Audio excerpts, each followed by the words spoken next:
Guys, dito nga pala tayo ngayon sa Genti De Leon sa may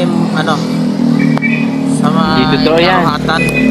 Bola lang yan. Napapaba ko lang sa isang pasahero natin guys, kay Sir. Shoutout nga pala kay Sir kay Sir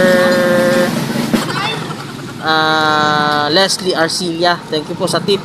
Pa-birthday niyo po sa akin. Maraming salamat po. Mabuhay kayo, Sir.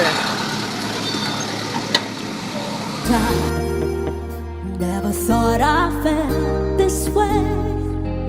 And as far as I'm concerned, I'm glad I got the chance to say that I do believe I love you. And then